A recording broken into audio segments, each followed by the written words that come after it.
आज सचिन उपाध्याय, जो कि पूर्व प्रदेश अध्यक्ष कांग्रेस पार्टी किशोर उपाध्याय के भाई हैं, एक जमीन विवाद को लेकर प्रेस को अवगत कराया कि उन्होंने विरोध प्रमोद बडोनी नोएडा निवासी द्वारा एक शिकायत पत्र थाना पटेल नगर को दिया, जिसमें उन्होंने बताया कि प्रमोद बडोनी को रजिस्ट्री के दिन ही पोजीशन दे दिया गया था। उनका म्यूटेशन भी उसी वक्त करा दिया गया था और इतने वर्ष बाद यदि किसी को कोई परेशानी आ रही है, उसकी जिम्मेदारी हमारी नहीं है।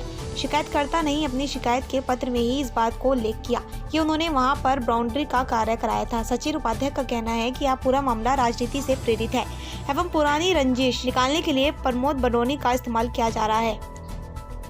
लिया था 2012 में उनकी रजिस्ट्री हो गई थी, म्यूटेशन हो गई थी। ये मैं आपको रजिस्ट्री दिखा रहा हूँ। ये इसके साथ म्यूटेशन लगी हुई है। उन्होंने और उनके साथ कुछ और लोगों ने मेरे से प्लॉट लिया था और हमने एज पर दी रेवेन्यू रिकॉर्ड के हिसाब से उन्होंने पूरी ड्यू डिलिजेंस करी प्रॉपर्टी की और उसके बाद जो है हमने उनका नाम पे रजिस्ट्री कर दी और उसकी म्यूटेशन भी करवा के उनको दे दी और मौके पे उनको पोजीशन भी दे दिया, जो कि वो खुद भी मानते हैं। उनका कहना भी ये है और जो पुलिस कंप्लेंट जो लिखी हुई है उसमें उन्होंने कहा है कि वो खुद प्लॉट पे आए और उन्होंने वहाँ पे उसकी बाउंड्री बनाई। उसकी एवज में उन्होंने 1.5 लाख रुपए जो है वो बाउंड्री बनाने वालों को दिए, जिसका कि वो बिल भी क्लेम करते हैं। फिर वो कहते हैं कि 2018 में मैं साइट पे आया तो किसी ने बाउंड्री तोड़ दी और उसने कहा कि ये सचिन उपाध्याय ने तोड़वाई है। तो सर मैं क्यों तोड़, जो प्लॉटिंग मैं 2012 में ख़त्म कर चुका हूँ, इसमें क्यों किसी की बाउंड्री तोड़वाऊंगा? मेरा कोई मतलब नहीं है। मामला ये है कि एक तो ये, क्योंकि जब से किशोर जी जो हैं पॉलिटिकली एक्टिव हुए हैं तो कुछ लोग उनके पीछे पड़े हुए हैं मेरे थ्रू, ताकि मेरे को दबाव बनाएं और उनको डिस्टर्ब करें। मेन मामला ये है इसमें। अब ये आदमी क्या चाहता है क्या नहीं चाहता है, क्योंकि इनकी सब प्लॉट जो 2-3-5 लोग जिन्होंने प्लॉट ले रखे हैं उनकी आपस की लड़ाई है और उस आपस की लड़ाई में मुझको घसीटा जा रहा है बिगर बात के। और शासन प्रशासन जो है मेरी बात को नहीं सुन रहा है। मैं बार बार ये बात बता चुका हूँ कि इसमें मेरी कोई गलती नहीं है।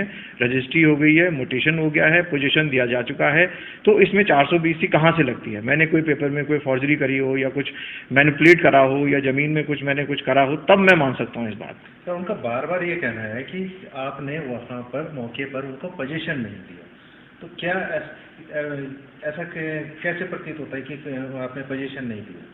सर वो बार बार दो बातें कह रहे हैं।